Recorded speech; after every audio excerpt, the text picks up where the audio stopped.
Hey there, how are you? Hope you're doing well on this awesome day. So, this week in the world of Go To Girl, we decided that the theme was keeping the love alive. So, one of the Up Your Brave live streams that I did, we literally talked about relationships and marriage and keeping the love alive. Check that out if you haven't already seen that series that I'm doing. It's twice a week, such an amazing a range of topics and a range of guests. You can check out the replays, nataliecutlerwelsh.com/video series. And what I wanted to do was carry on that theme through this week. And specifically now, I wanted to talk about business because on Wednesday, for Wellness Wednesday, I did Keeping the Love Alive in Your Wellness. And I wanted to really hone in on the business side of things. I was actually interviewed on a summit the other day. It hasn't gone live yet, but one of the questions she asked was, how do you stay balanced, in doing all the things, right? A mother, business owner, etc. And I said, I don't really believe in balance too much, but I do believe that when you're driven by doing what you love and you know where you're going, it's so much easier. And when you're in your zone of strengths. So I'm going to unpack that a little bit today with you guys. So let's start with, doing what you love. I was doing this pop quiz. I called it a lockdown pop quiz for my kids the other day. And it was things like, what did we have for dinner on this night? And I said, what is one of Mummy's mottos? And they all wrote down all the various different things that I love to say. But one of them is, if you don't love it, don't do it.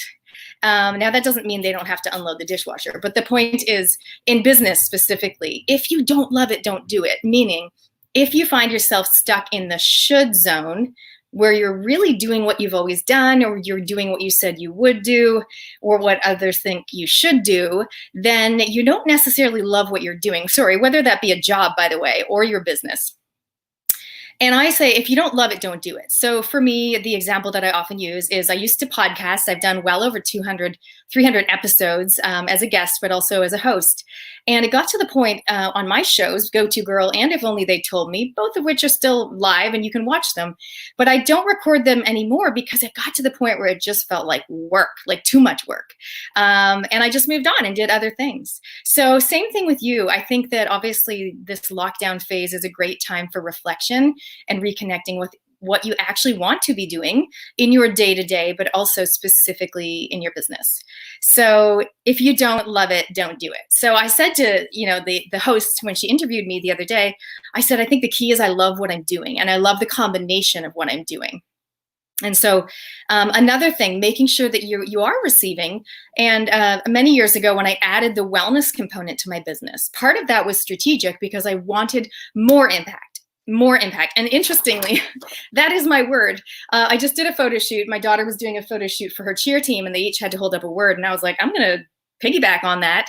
I'm running a networking event soon, depending on when you're watching this, and I'm getting everyone to take photos of not so much their niche, but their power word in business, and then taking a photo of them holding it up and using the hashtag and just connecting with each other in the lead up and also in the follow up to that online event. So, hey, go ahead and comment. Let me know, what is your power word? If you were to hold up a sign like this, what would it be? And I had to choose. Like, I was going to go visibility, or I could go wellness, because I do help people, but I help them have the wellness they want, and I help them amplify their impact on stage or on screen. But I just went with the word impact. So I'd love to know. I'd love to come back and see what word you choose. Awesome. So let's get into it. So I gave the example of podcasting, right? Where I let that go. I was like, you know what? It's been an awesome journey, and I don't need to do that anymore. I'm going to focus on other things. So maybe it's a good time for you to think about, where can I get out of the should zone, or the frustration zone, or possibly the disconnected zone in my business or my life, so that I move more towards what I call the impact zone, where you're actually having the impact that you want to have. And to do that, of course, you do need to up your brave to a certain level. I use this phrase a lot, up your brave. And what it means, obviously, is be a little bit more courageous. You are going to get pushback when you pivot, or when you tweak, or when you change what you're doing, or you come out maybe with a different look, or maybe you come out with a different message than previously, because as business owners, we are all evolving, hopefully, with personal development, but also your business will evolve along the way, and you will get pushback. You'll get people saying, oh, I don't know if that's consistent with your branding, or what are you doing, or your prices are too high, or your prices are too low, or whatever. So it's such a good time to really stand in what you believe in, and to make sure that what you're doing is what you love doing. Let's talk about the strengths part. And by the way, there will be things you don't love doing, like doing your Xero accounting or whatever. You can outsource some of that, obviously. You can bring people in to help you. But it's really a time to reflect on the services, the products, the offerings, and what you're doing. I had a client the other day, and she's like, if I just had the people, I love teaching. Like, she's in her zone, doing what she does, helping families and kids in the area of eating, confident eating. And I was like, yeah, like, I think we all would love to not have to always do that marketing piece. So even that, you can outsource that. You can get in touch with people. You can use connections and networking to help you get in front of your people and do what you were born to do. So there you go, food for thought. Getting into the impact zone. What maybe do you need to let go of in your own business, say goodbye to, bid it farewell, maybe something you've been doing. It might even be like a program you've been trying to put together, or a book, whatever. But if you want to do it, do it. And if you don't, then just don't. I mean, I feel it's so simple, but it really is. It really is simple, I think. So let's hear from you guys. Thank you, Tracy, for your comments. Awesome to see you here today. Yeah, let's talk a little bit about strengths. It was only about a year or so ago that I heard of the Clifton Strength Finders, which you can just Google and you can do this question. It's about half an hour, and it asks you, in this scenario, would you do this or would you do that? In this scenario, would you do this or would you do that? And you answer the questions, and it gives you your top strengths, your top 5 strengths in order. It's 50 American dollars, so it's not free, but it's very, very cool. It's a cool tool because not only does it help you figure out where to focus, but it helps you understand who you are and how awesome you are. And I guess the concept is we don't all need to be like well-rounded and awesome in all areas. So rather than trying to like fill the gaps of what you're not good at, this model basically says figure out what you are good at and just do more of it. Like, just stay in that zone, play in that place. And I feel like, personally, I think those friends or peers that I have that are really vibing like me because we're doing what we love, it's because we're using our strengths. So literally, when I got my strengths back, right, it was like strategy, number one, because what is the thing I always say to people? What is your goal? What is your plan? Where are you going? What is your intention? Like, I do this a lot. Okay, strategy. Activator is my second one, which is make things happen. So that's no surprise. My husband's always like, oh yeah, Nat's got another, I'm a starter. Nat's got another idea on the go. Oh yep, she's already executed. Good to go. He teases me about it. But so strategy, activator, communication is my third.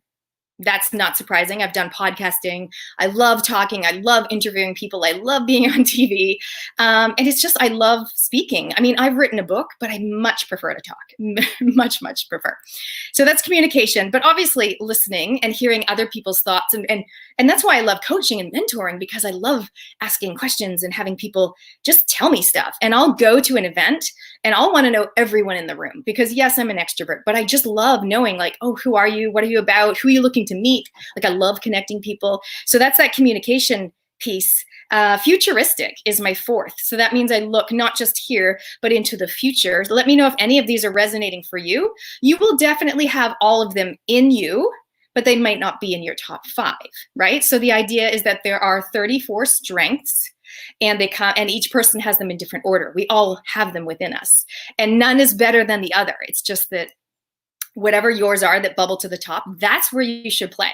And those are the things that I'm going to use the word, should be doing, because that's what's going to bring you joy and happiness. And that, my friend, is what's going to keep the love alive. How cool is that?